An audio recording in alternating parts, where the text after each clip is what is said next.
అనిపించింది బ్రో.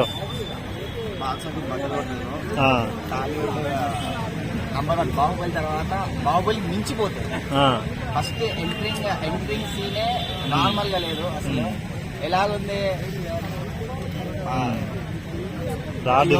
కూడా ప్రభాస్ అన్న ఫ్యాన్స్ ఇన్ని సినిమాలు ఇప్పుడు రీసెంట్ గా వచ్చిన సినిమాలు అన్ని ఫ్లాప్ అయినాయి. సో ఈ సినిమా మాత్రం బాహుబలి మించేసిపోతుంది. మాక్సిమం బాక్స్ ఆఫీస్ బద్దలు కొట్టేలా సినిమా ఇండస్ట్రీ మొబైల్లా కూర్చుంటారు. మళ్ళా ప్రభాస్ తన రికార్డ్స్ తనే బ్రేక్ చేస్తుంటాడా? ప్రభాస్ రికార్డ్ చేయాలన్నా ప్రభాస్ రికార్డ్ క్రియేట్ చేయాలన్నా. ట్రైలర్ మీకు బాగా హైప్ ఇచ్చిన సీన్ ఏంటిది బ్రో? హైప్ ఇచ్చిన సీన్ అంటే first entry scene bro. Entry scene అసలు గూస్ బాంబ్స్ వచ్చినాయి అసలు. ఆ ఎంట్రీ సీన్ చూస్తే ప్రభాస్ అన్న ఫ్యాన్ కాకపోయినా కూడా ప్రభాస్ అన్న ఫ్యాన్ అవుతారు ఆ ఎంట్రీ చూసిన తర్వాత. అలా గూస్ బాంబ్స్ వచ్చేలా ఉన్నాయి. మన ఫ్రెండ్షిప్ కోసం బాగానే బ్రో. ఇప్పుడు ఉన్న సిచ్యువేషన్స్ అన్ని తీసుకుంటే బాగానే ఉంది. 22కి థియేటర్ లో ఎలా ఉండబోతుంది మరి? బ్రో ఇంకా బాక్స్ ఆఫీస్ బద్దలైపోద్ది. స్పీకర్లు అసలు మొత్తం ఇంకా ఒక రేంజ్ లో ఉంటది. డైనోసార్ దండయాత్ర అంటావా?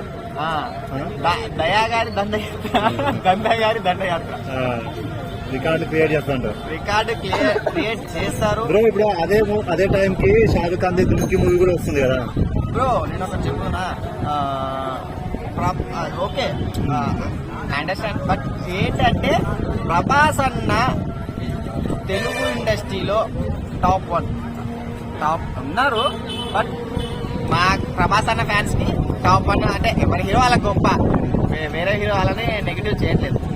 సో ఏంటంటే ఆయనకున్న క్రేజ్ ఆయనకుంటది, ఈయనకున్న క్రేజ్ ఈయనకుంటది. ఎవరి క్రేజ్ వాళ్ళకే ఉంటది. ఎవరి క్రేజ్ ని తక్కువ చేయకూడదు కదా.